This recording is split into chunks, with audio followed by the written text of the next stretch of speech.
भारत माता की भारत माता की। काशी के अपने सभी बंधु भगिनी लोगन के प्रणाम बा। हम सभी के आराध्य देव बाबा विश्वनाथ के चरणों में कोटि कोटि प्रणाम। हर हर महादेव। उत्तर प्रदेश के राज्यपाल श्रीमान राम नाईक जी, यहां के लोकप्रिय और यशस्वी ऊर्जावान मुख्यमंत्री श्रीमान आदित्यनाथ जी, केंद्रीय मंत्रिपरिषद के मेरे साथी श्री मनोज सिन्हा जी, उप मुख्यमंत्री श्री केशव प्रसाद मौर्य जी,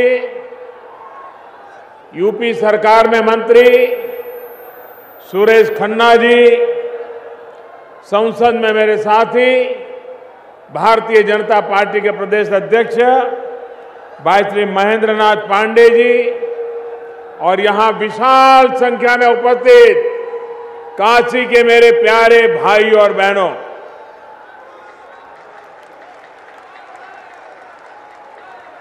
सबसे पहले मैं पुलवामा में हुए आतंकी हमले में शहीद वाराणसी के वीर सपूत भाई रमेश यादव जी को आदर पूर्वक अपनी श्रद्धांजलि अर्पित करता हूं। इस घड़ी में उनके परिवार के साथ काशी का हर व्यक्ति है, देश का हर नागरिक है। काशी की धरती से देश का प्रधान सेवक होने के नाते, उत्तर प्रदेश का प्रतिनिधि होने के नाते मैं आप सभी की भावनाओं का भी प्रतिनिधि हूं। राष्ट्र रक्षा के लिए अपने स्वजन को न्यौछावर करने वाले हर परिवार का ऋण हम सभी पर हमेशा हमेशा के लिए रहेगा। उनके इस ऋण को चुकाने की शक्ति हम सभी को मिले, ये आशीर्वाद मैं बाबा विश्वनाथ से, मां गंगे से और आप सब भाइयों बहनों से आशीर्वाद मांगने आया हूं। आज स्वराज, स्वतंत्रता, स्वावलंबन और शौर्य के प्रतीक छत्रपति शिवाजी महाराज की जयंती भी है। मैं पूरे राष्ट्र को शुभकामनाएं देता हूं। छत्रपति शिवाजी महाराज ने अपने सुशासन से हमें वो पथ दिखाया था जिस पर चलकर हम एक सशक्त राष्ट्र बन सकते हैं। साथियों, इसी कड़ी में आज वाराणसी में 3000 करोड़ रुपए से अधिक के प्रोजेक्ट्स का लोकार्पण, उद्घाटन और शिलान्यास किया गया है। यहां आने से पहले मैं 3 कार्यक्रमों में गया था। सबसे पहले मैं डीएलडब्ल्यू मैदान पर रेलवे से जुड़ी एक बड़ी उपलब्धि का साक्षी बना। फिर संत रविदास जी के मंदिर में दर्शन के बाद जन्मस्थली के विस्तरण के प्रोजेक्ट का शिलान्यास किया और उसके बाद बीएचयू में स्वास्थ्य और शिक्षा से जुड़े प्रोजेक्ट का लोकार्पण और शिलान्यास किया। अभी यहां पर भी सामान्य मानवी के जीवन को सरल और सुगम बनाने वाली अनेक परियोजनाओं का उद्घाटन और शिलान्यास किया गया है। इन सभी सुविधाओं के लिए मेरी काशी के सभी भाइयों बहनों को बहुत बहुत बधाई। भाइयों और बहनों, काशी को नए भारत की नई ऊर्जा का महत्वपूर्ण केंद्र बनाने की तरफ आज एक और पड़ाव पार करने के में हम सफल हुए हैं। थोड़ी देर पहले ही एक ऐसे इंजन को हरी झंडी दिखाने का अवसर मुझे मिला है जो पहले डीजल से चलता था। अब वही इंजन बिजली से चला करेगा। यही नहीं, नए इंजन की ताकत भी 2 पुराने डीजल इंजनों की ताकत से भी ज्यादा होगी, मतलब डबल हो जाएगी। और ये काम डीएलडब्ल्यू में पहली बार हुआ है और भारत ही नहीं, पूरी दुनिया में भी ऐसा प्रयोग पहले कभी नहीं हुआ है।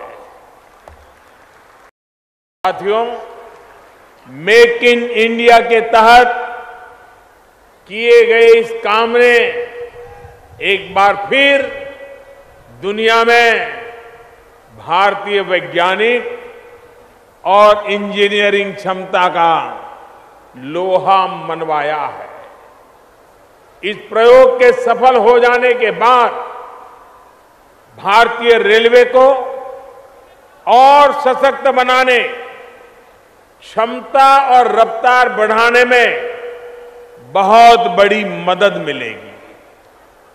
इस बड़ी उपलब्धि के लिए मैं डिजाइन से लेकर के मैन्युफैक्चरिंग तक से जुड़ी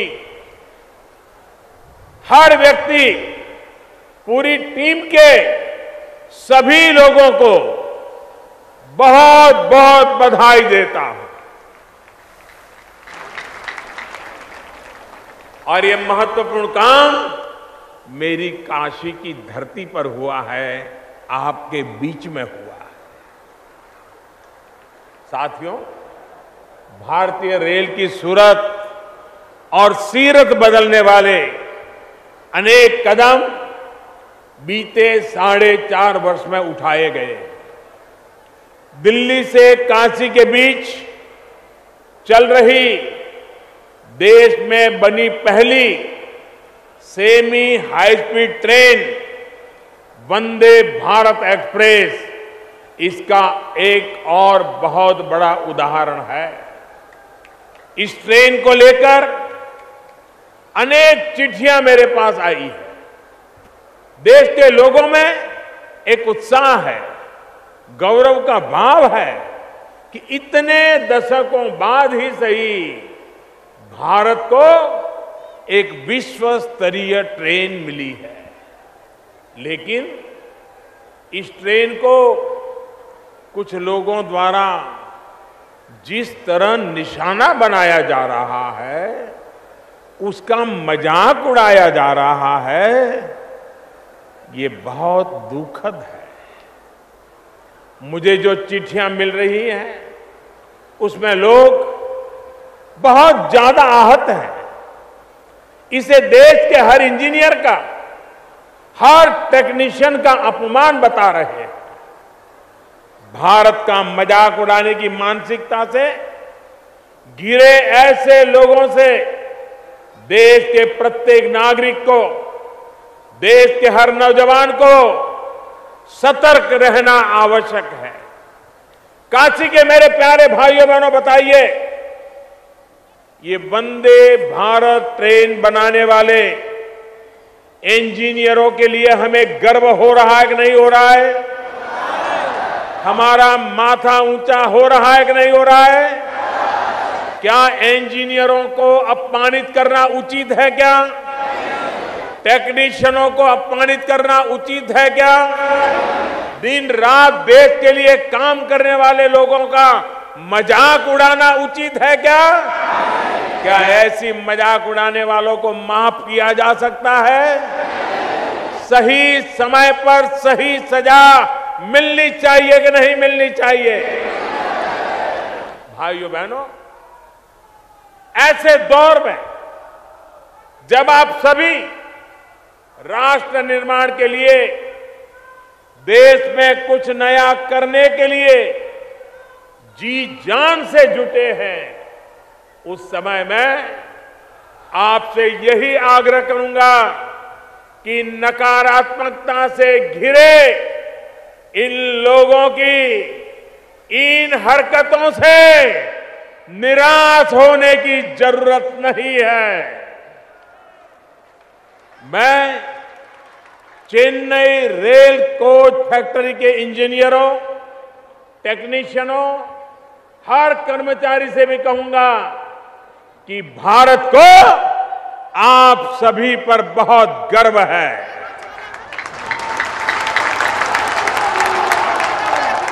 मैं उनकी मेहनत को प्रणाम करता हूं, उन्हें नमन करता हूं। आप जैसे इंजीनियर, प्रोफेशनल्स ही कल भारत में बुलेट ट्रेन भी बनाएंगे और सफलतापूर्वक चलाएंगे भी। रेलवे के सभी इंजीनियरों, कर्मचारियों, इससे जुड़े एक एक श्रमिक के परिश्रम का परिणाम है कि आज रेल पटरियां को बिछाने का काम, दोहरीकरण या फिर बिजलीकरण का काम पहले से 2 गुनी रफ्तार से हो रहा है। इसी कड़ी में प्रयागराज और बनारस के बीच 123 किलोमीटर के सेक्शन के बिजलीकरण, उसका काम भी पूरा हुआ है। इसके अलावा मंडुआड़ी वाराणसी शहर, लोहटा भदोही और भदोही जंगई रेल लाइन का दोहरीकरण किया है। रेल लाइनों के साथ साथ स्टेशनों पर भी आधुनिक सुविधाओं का अभूतपूर्व विकास आप सभी अनुभव कर पा रहे हैं। भाइयों और बहनों, रेलवे के साथ साथ सड़कों के अनेक प्रोजेक्ट पर भी काम या तो पूरा हो चुका है या फिर आज उसकी शुरुआत हो रही है। पंचकोशी मार्ग भी अब नए रूप में सेवा के लिए समर्पित है। सड़क और रेलवे से जुड़े ये जितने भी काम बनारस या उसके आसपास के क्षेत्रों में हो रहे हैं, इससे आवाजाही तो आसान हो ही रही है, साथ में किसानों को, व्यापारियों को भी लाभ मिल रहा है। बनारस में, पूर्वांचल में नए नए उद्यमों के लिए रास्ते खुल रहे हैं। साथियों, बनारस हिंदू विश्वविद्यालय को भी महामना के सपनों के मुताबिक शिक्षा और स्वास्थ्य का सबसे महत्वपूर्ण केंद्र बनाने की तरफ हम अग्रसर हैं। थोड़ी देर पहले ही बीएचयू के गौरवमयी 100 वर्ष के इतिहास के सम्मान में एक डाक टिकट जारी किया गया है। इसके अलावा आज बीएचयू में 2 बड़े सेंटर्स, केंद्रीय अन्वेषण केंद्र और बीएचयू आईआईटी में सुपर कंप्यूटिंग सेंटर की सुविधा भी शुरू हुई है। सुपर कंप्यूटिंग सेंटर परम शिवाय की शुरुआत से नेशनल सुपर कंप्यूटिंग मिशन को गति मिलेगी। एक प्रकार से भविष्य की तकनीक के रिसर्च एंड डेवलपमेंट में भी बाबा की पवित्र भूमि देश को अब दिशा देने वाली है। साथियों, इसके अलावा आज जिन दो बहुत बड़े कैंसर अस्पतालों का लोकार्पण हुआ है, उनमें से एक बीएचयू में है और दूसरा लहरतारा में बना है। बीएचयू का कैंसर अस्पताल तो सिर्फ 10 महीने में ही तैयार किया गया है।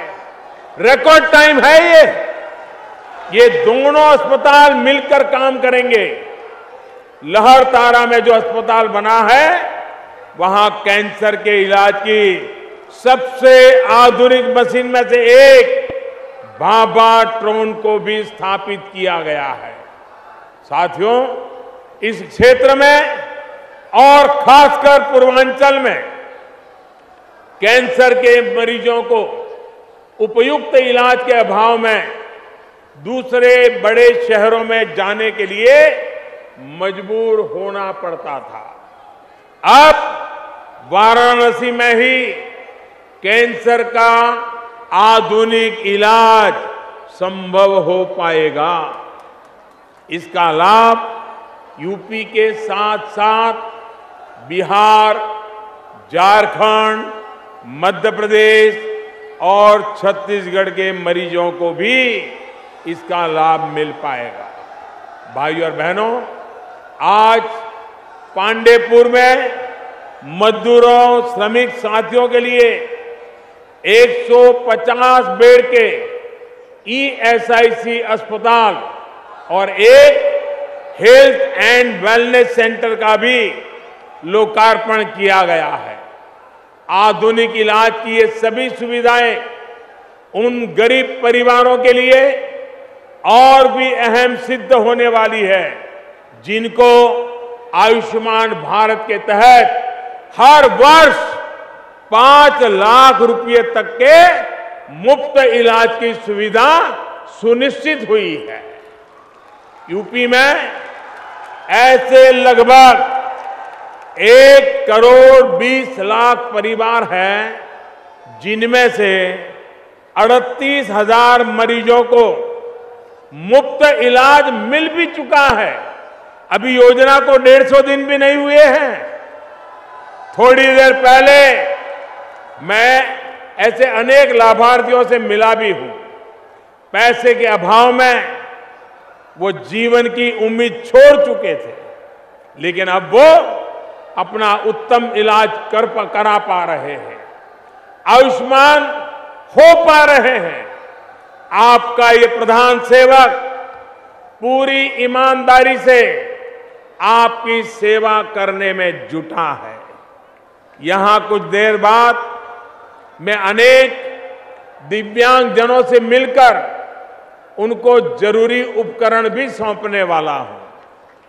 वैसे जब मैं थोड़ी देर पहले वाराणसी पहुंचा था, तो डीएलडब्ल्यू में मेरी मुलाकात कुछ दिव्यांग साथियों से हुई थी। अलग अलग प्रतिभाओं के धनी इन साथियों से काफी देर तक मेरी बातचीत हुई।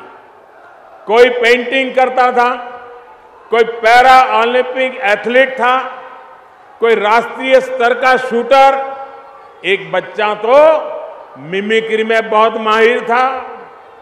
मैं उनके उज्जवल भविष्य और अच्छे स्वास्थ्य की कामना करता हूं। भाइयों और बहनों, स्वास्थ्य के साथ साथ काशी और आसपास के क्षेत्रों के कायाकल्प का काम भी निरंतर जारी है।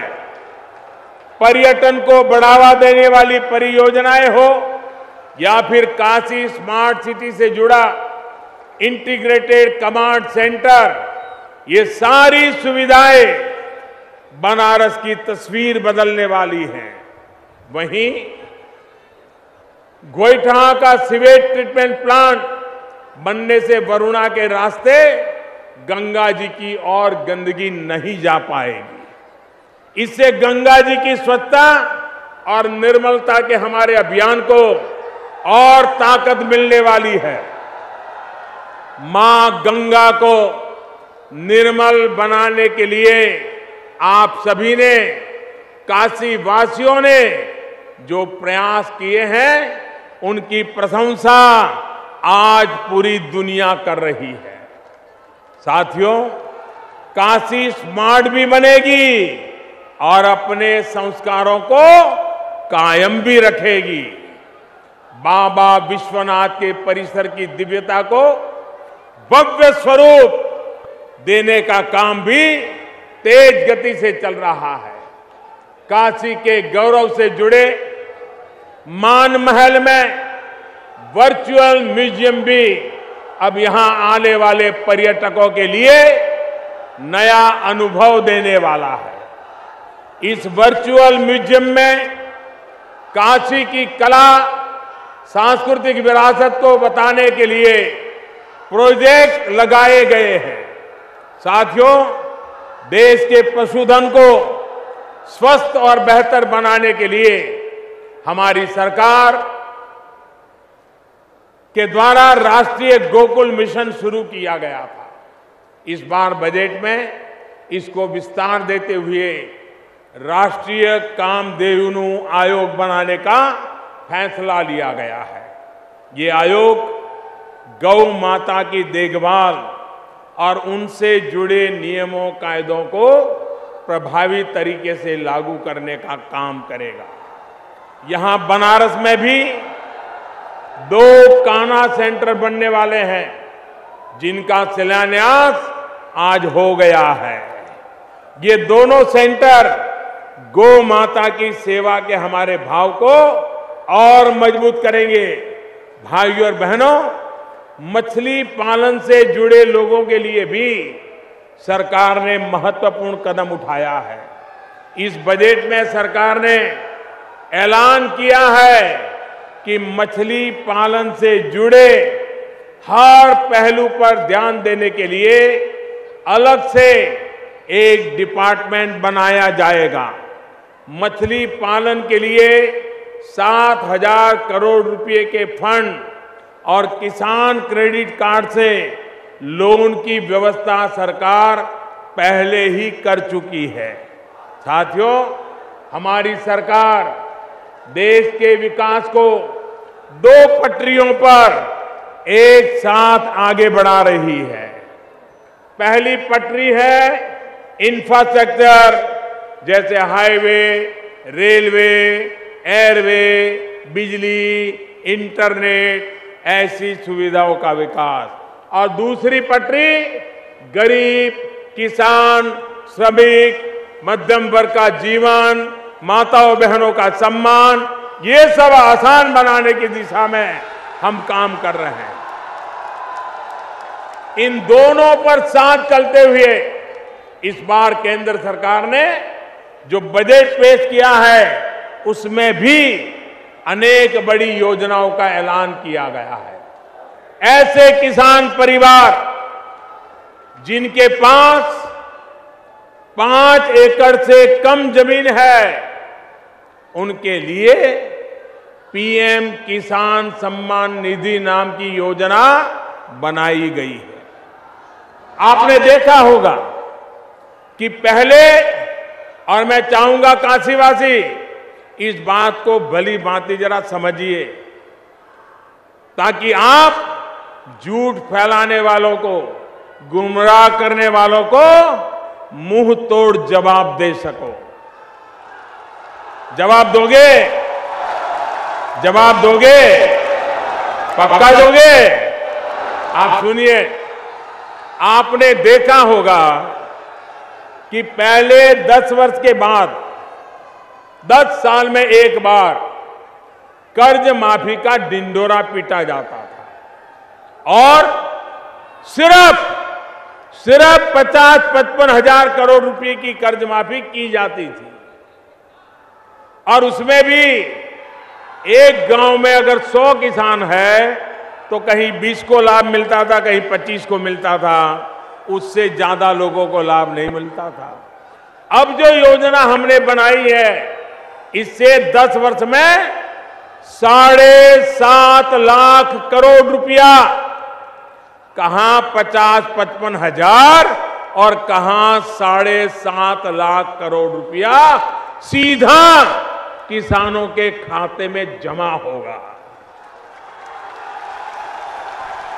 इससे यूपी के लगभग 2.25 करोड़ गरीब किसान परिवारों को सीधा लाभ मिलने वाला है।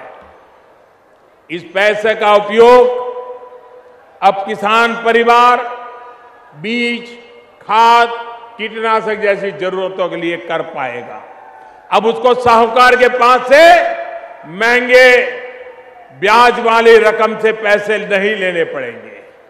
भाइयों और बहनों, देश विकास की इन 2 पटरियों पर तेज गति से तभी दौड़ पा रहा है जब काशी ने, उत्तर प्रदेश ने, पूरे देश ने एक मजबूत सरकार के लिए, पूर्ण बहुमत वाली सरकार के लिए पिछले चुनाव में वोट दिया था, जनमत दिया था। आप यहां बनारस में भी देख रहे हैं कि जिन योजनाओं का मैंने शिलान्यास किया था उन्हें तय समय के पर पूरा करके आपको समर्पित भी किया जा रहा है। अब जब नए भारत का निर्माण करने हम निकले हैं, तब इस विश्वास को और मजबूत करने का काम भी यूपी से होगा।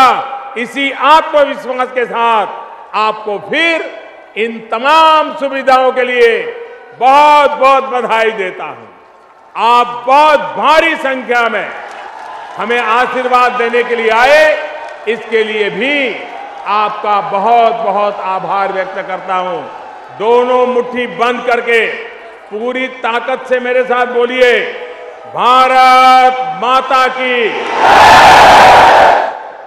भारत माता की, भारत माता की।